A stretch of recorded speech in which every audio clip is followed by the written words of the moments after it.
L'Iran a exécuté au moins 834 personnes en 2023, soit une augmentation alarmante de 43% par rapport à 2022 et le chiffre le plus haut depuis 2015, selon le rapport annuel des ONG Iran Human Rights et Ensemble contre la peine de mort. Le nombre d'exécutions a littéralement explosé en 2023, souligne ce 16e rapport des ONG sur la peine de mort en Iran. C'est la seconde fois en 20 ans que le nombre d'exécutions dépasse le seuil de 8 cents par an, font valoir ces organisations, qui dénoncent un chiffre effroyable. Les exécutions en Iran, un des pays qui exécute le plus avec la Chine et l'Arabie Saoudite, s'effectuent par pendaison-strangulation.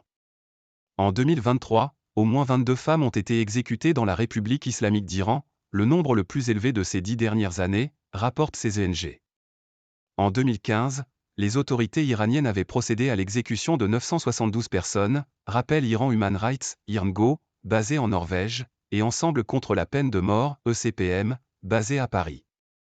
Dans ce rapport de 100 pages, ces ONG accusent l'Iran de recourir à la peine de mort comme un outil de répression politique après le vaste mouvement de contestation dans ce pays. Ce mouvement a été déclenché par la mort en septembre 2022 de Mahsa Amini, une Kurde iranienne de 22 ans, 3 jours après avoir été arrêtée par la police des mœurs pour un voile mal ajusté. Sa famille et les militants des droits humains soutiennent qu'elle a été battue à mort, ce que réfutent les responsables iraniens.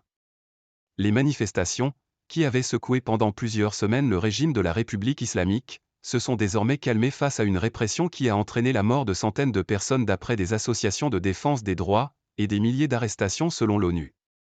Instiller la peur dans la société est le seul moyen pour le régime de s'accrocher au pouvoir, et la peine de mort est son instrument le plus important, dénonce Mahmoud Amiri Moghadam, directeur d'IRNGO, dans un communiqué. Le rapport n'inclut pas dans ses statistiques les 551 personnes, au moins, tuées lors des manifestations ou d'autres exécutions extrajudiciaires à l'intérieur et à l'extérieur des prisons, relève le communiqué.